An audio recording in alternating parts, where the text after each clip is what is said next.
Welcome to the MITV News at 6. I am Jumoke Michaels. A court in the United Kingdom on Thursday adjourned the case involving the former Deputy Senate President Ike Ekweremadu till October 31 over the conspiracy charge to facilitate the travel of another person for organ harvesting. Reports say Ekweremadu will be remanded in custody until the next adjourned date. Ekweremadu, who is the lawmaker representing Enugu West Senatorial District, and his wife, Beatrice, are facing allegations of organ harvesting, but his wife was granted bail last week. The senator, Ekweremadu, and his wife, Beatrice, were charged by the UK Metropolitan Police with bringing a 21-year-old man from Nigeria to the UK with a plan to have his kidney removed so it could be given to their daughter. A United Kingdom-based doctor was accused of conniving with his wife to traffic a homeless man into the UK to harvest his kidney for their daughter.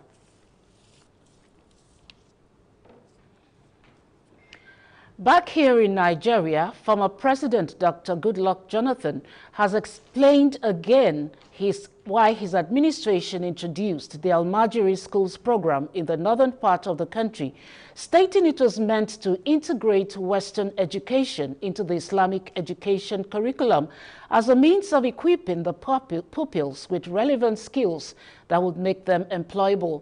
Jonathan also added that the program was designed to provide balanced education for the children and protect them from being recruited by criminal elements desirous of using them to achieve negative ends in the society.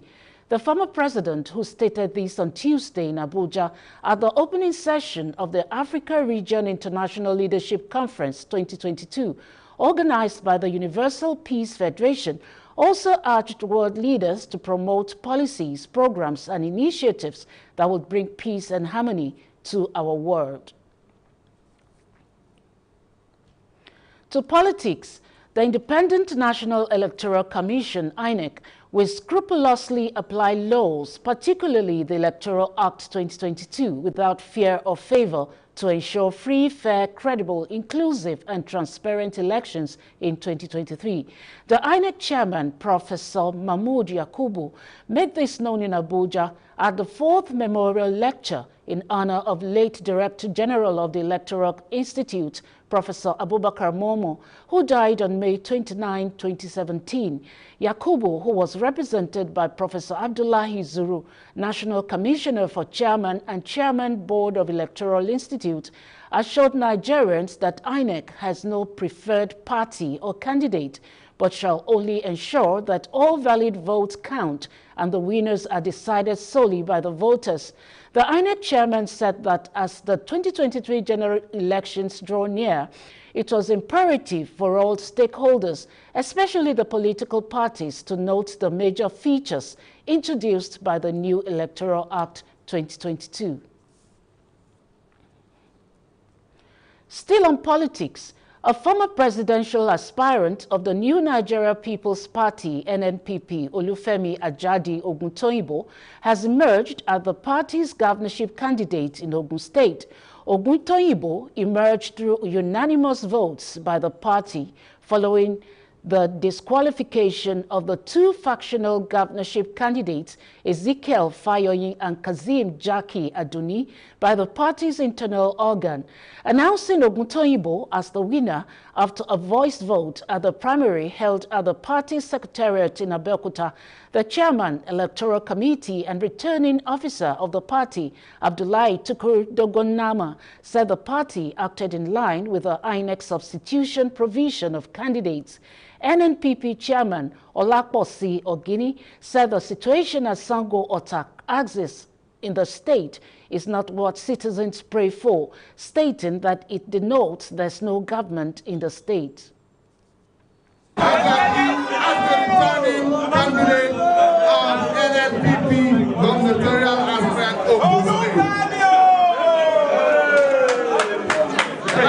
the grace of God, we're bringing a lot of things, but very so shortly, we're going to release our manifesto where we'll be able to know more details about all what we're going to do for Ogun State entirely.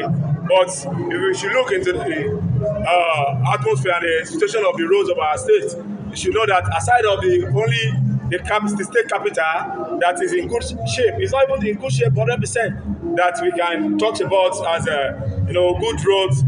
By the grace of God, if you come out of the capital, you understand that the condition of our road is very, very poor. By the grace of God, coming 2023, there will not be a single potholes in our roads where we have we'll give our citizens chance to communicate with the government that is on board. Yeah, we are not pleased, and that is why this new party is coming out with a very vibrant, young, and energetic governor that will take over. He has said it, Operation No Pothole. You saw what happened in Sangwater, what is happening all around the state. How do you want to maximize the economic progress of the state with these bad roads? And the government in power, they are doing nothing about it. And I want to tell you that he's a youth with a lot of vision, with a lot of energy. Youth development is going to be our priority. And our home priority in MPP is education, education, education, and education. We are going to make sure that all our children are well educated with lots of opportunities, even in the field of sports, the field of academic, and see what happened. That an State DJ has just been at least gone in throughout the world. We are the best. And we are bringing the best for Ogun State. But remember that this is one of the best. The governors of Ogun State is going to witness the best ever. A federal high court sitting in Ado-Ekiti has upheld the Ekiti State APC governorship primary election held on January 27, 2022. The first runners-up in the primary election, Kayode Ojo, had urged the court to pronounce him winner of the primary election, citing widespread irregularities in the primary election. The plaintiff also sought an order of injunction restraining the INEC from recognizing Mr. Oyebanji as the gubernatorial candidate of the party in the 2022 Ekiti State gubernatorial election and restraining him or any other persons, authorities, or government as the candidate for the APC for the Ekiti State gubernatorial election conducted in June 2022. In his judgment on Thursday, Justice Babs Kwewumi said he agreed with the preliminary objections raised by counsel to the second defendant, Kabir Akingbolu, that the writ of summon in the suit was defective. I am not the lead counsel. I'm not the lead counsel. I'm not the lead counsel. Alex Zion, senior advocate, is the lead counsel. I don't have his instruction.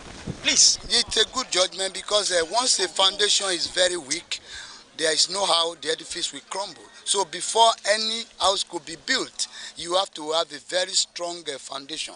So when the foundation is lacking, you cannot put something on nothing and expect it to stay, because there must be something that will receive something. You cannot put something on nothing when there is nothing to receive it. So this is what the court has just decided.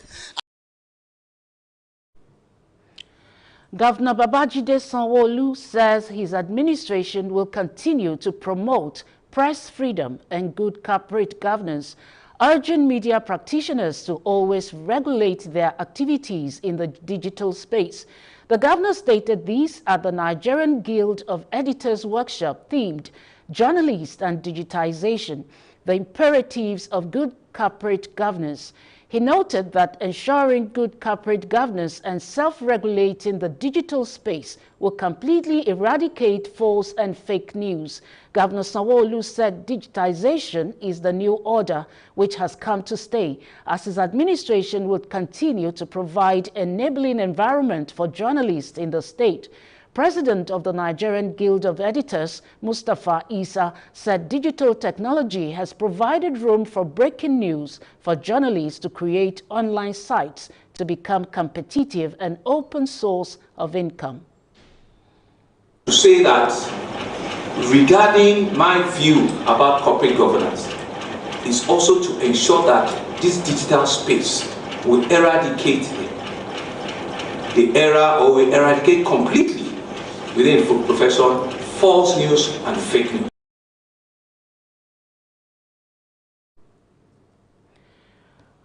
In another development, the Lagos State government has asked for the cooperation and commitment of all development ministries and agencies on projects and planning in the state as part of efforts and measures towards making Lagos a livable city and achieve world-class city status. Commissioner for Physical Planning and Urban Development, Dr. Idris Salako, while speaking at the inauguration of Technical Committee on Review of Alimosho Model City Plan, expressed high expectations on this project, while calling for maximum support of stakeholders.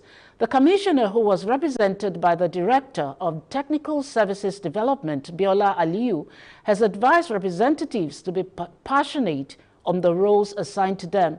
Town planner and the consultant for the project, Makide Okunleye from Corporate, said the organization was hopeful on the project while canvassing for the data and information on the project.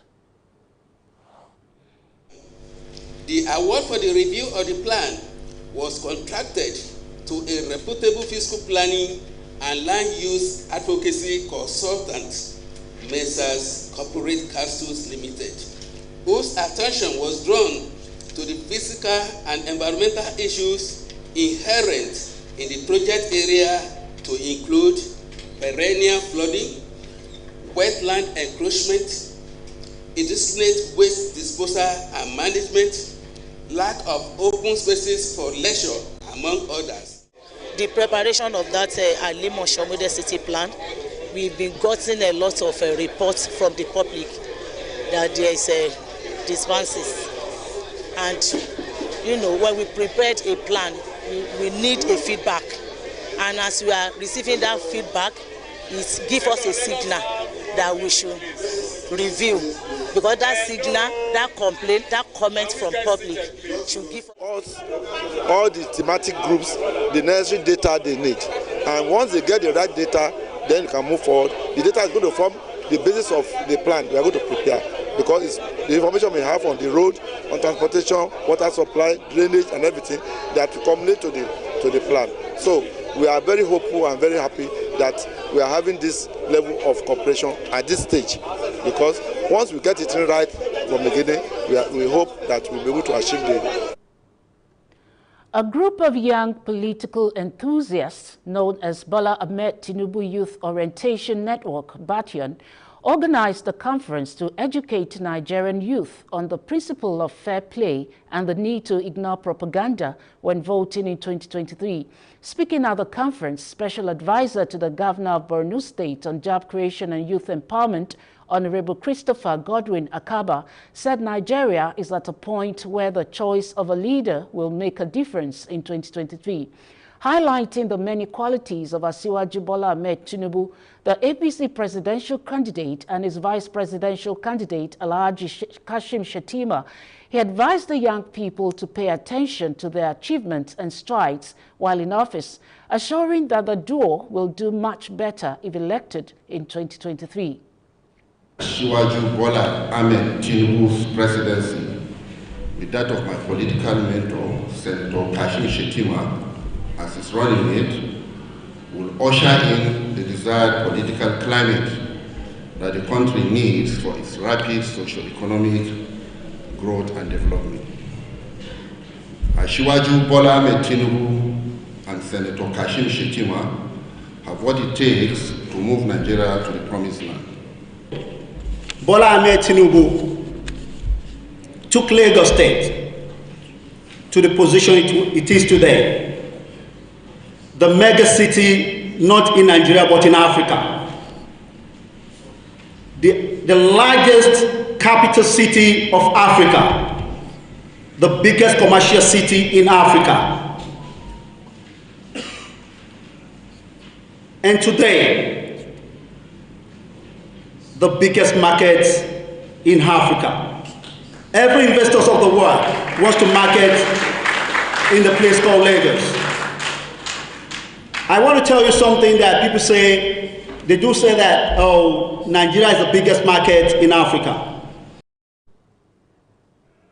Other speakers at the event advised the young people to learn all they can about Bola Tinubu so they can be well equipped to canvass support for him towards achieving his 2023 presidential ambition.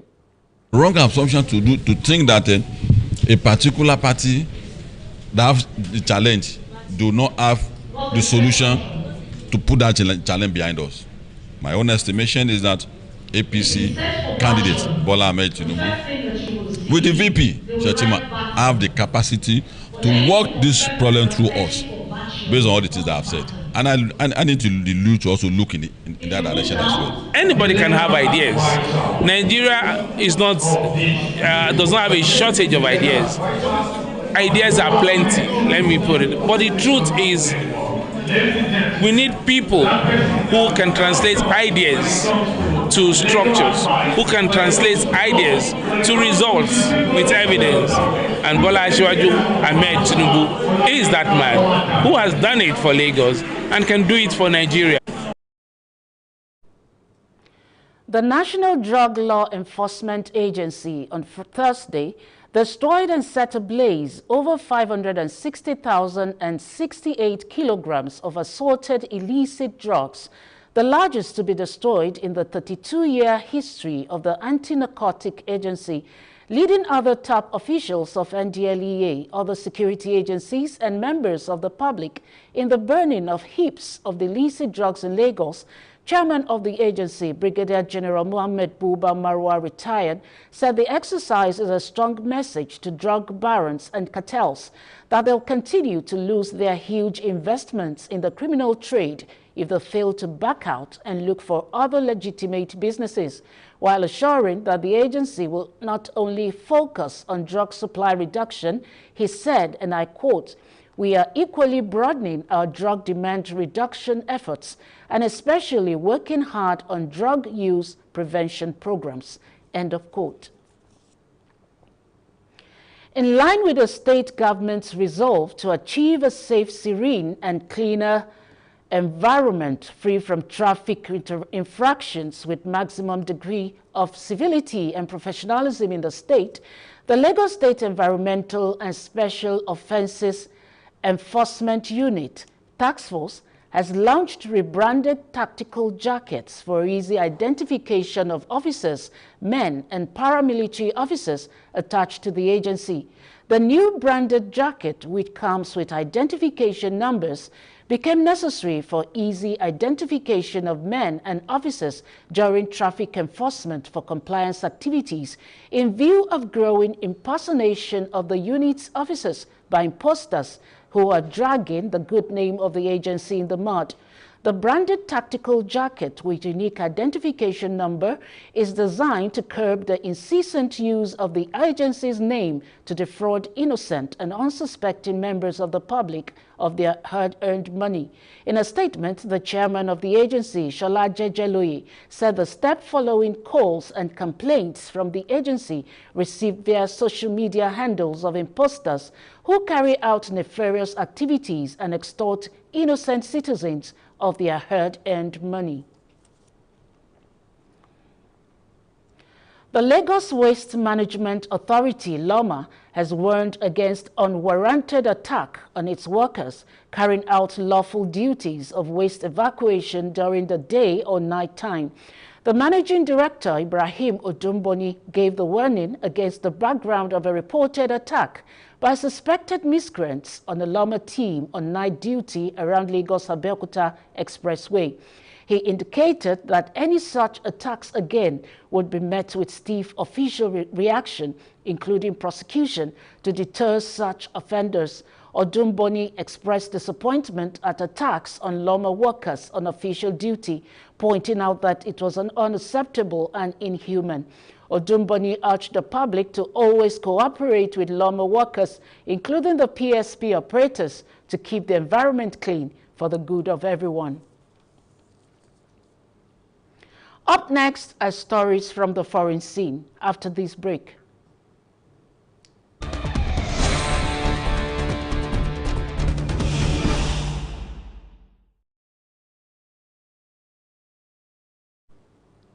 Welcome back. The Chinese army launched multiple ballistic missiles into waters around Taiwan on Thursday as China's largest ever military drills encircling the island began. Taiwanese Defense Ministry said in a brief statement that China fired multiple Dongfeng series ballistic missiles into the surrounding waters of northeastern and southwestern Taiwan. A senior military official said at a briefing that Taiwan activated relevant defense systems in response, just as it condemned the irrational actions which undermine regional peace. China's military has kicked off unprecedented war games as Beijing ramps up its intimidation campaign against the self-ruled island following United States House Speaker Nancy Pelosi's visit.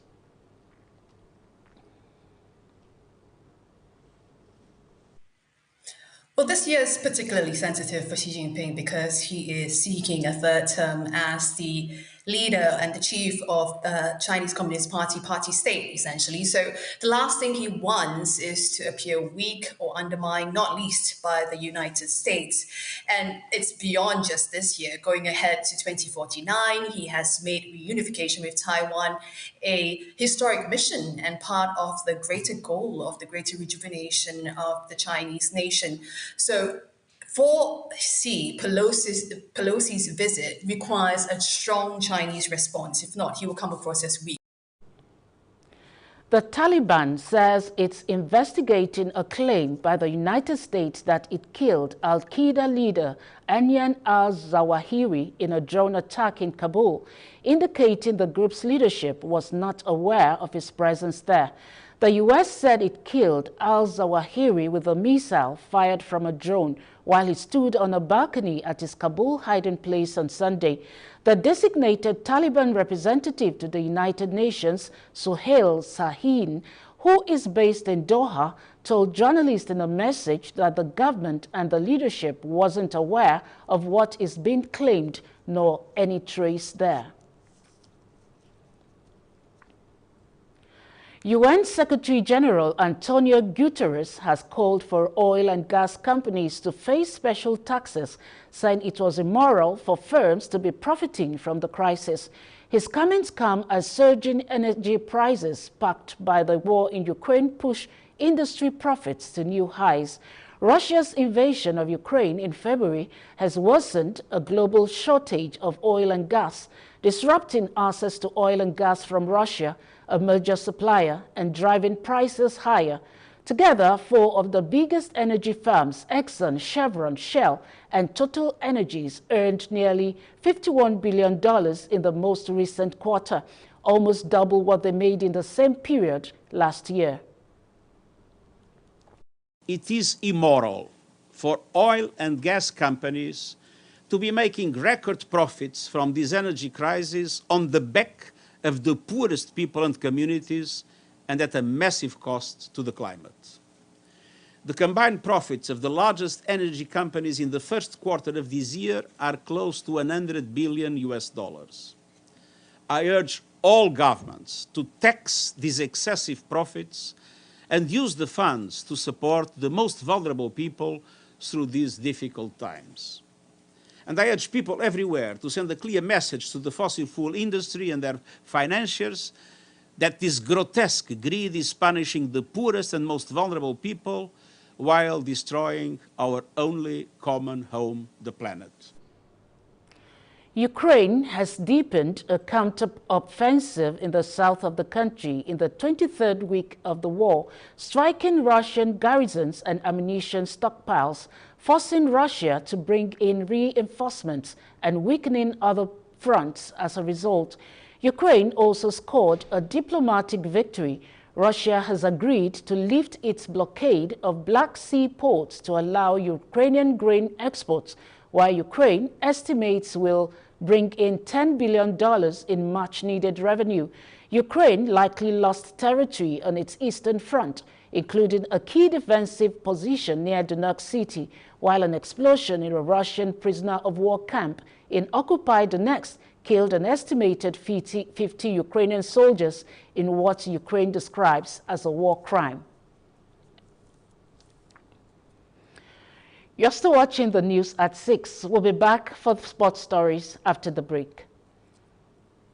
3, 2, 1. Here we go! Getting free premium television is as easy as 1, 2, free. 1. Make sure you purchase any free-to-air decoder or satellite receiver. If you already have one and any dish, you are good to go. 2. Enter the settings on your decoder or go to our website to learn how. And free. Scroll through and find Premium Free Bouquet. It's that easy. 25 channels with access to 200 more. Free forever. No cost, no subscription, 100% free. Take the next step. 1, 2, free, and just watch.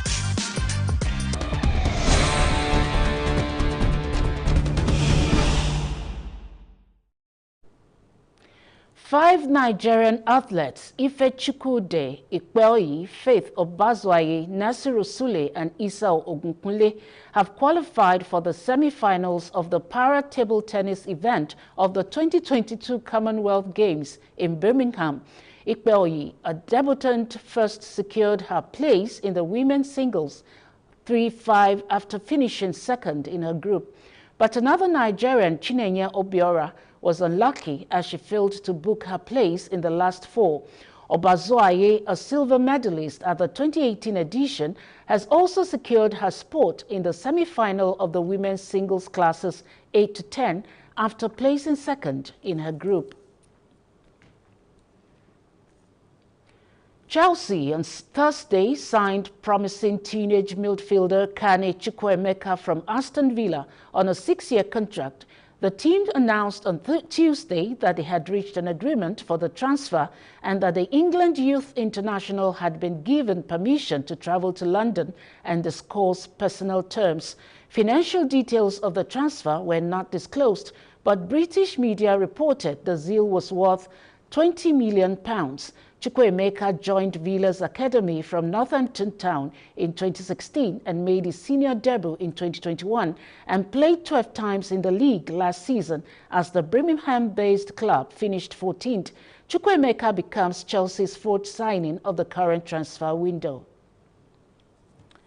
And finally, in the news, Erling Haaland has warned the contenders to Manchester City's title that he will only improve in the competitive environment of English football as the Norwegian prepares for his Premier League debut away from West Ham on Sunday.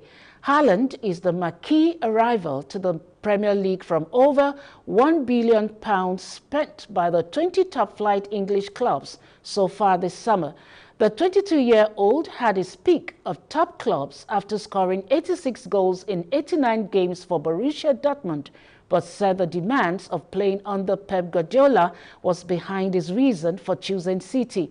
The English champions are already Haaland's fifth club after spells at Brighton, Molde and Red Bull's Salzburg before joining Dortmund. And that's it on the news at 6. Join us again at 9:30 p.m. for the primetime news. I am Jumoke Michaels. Thanks for watching.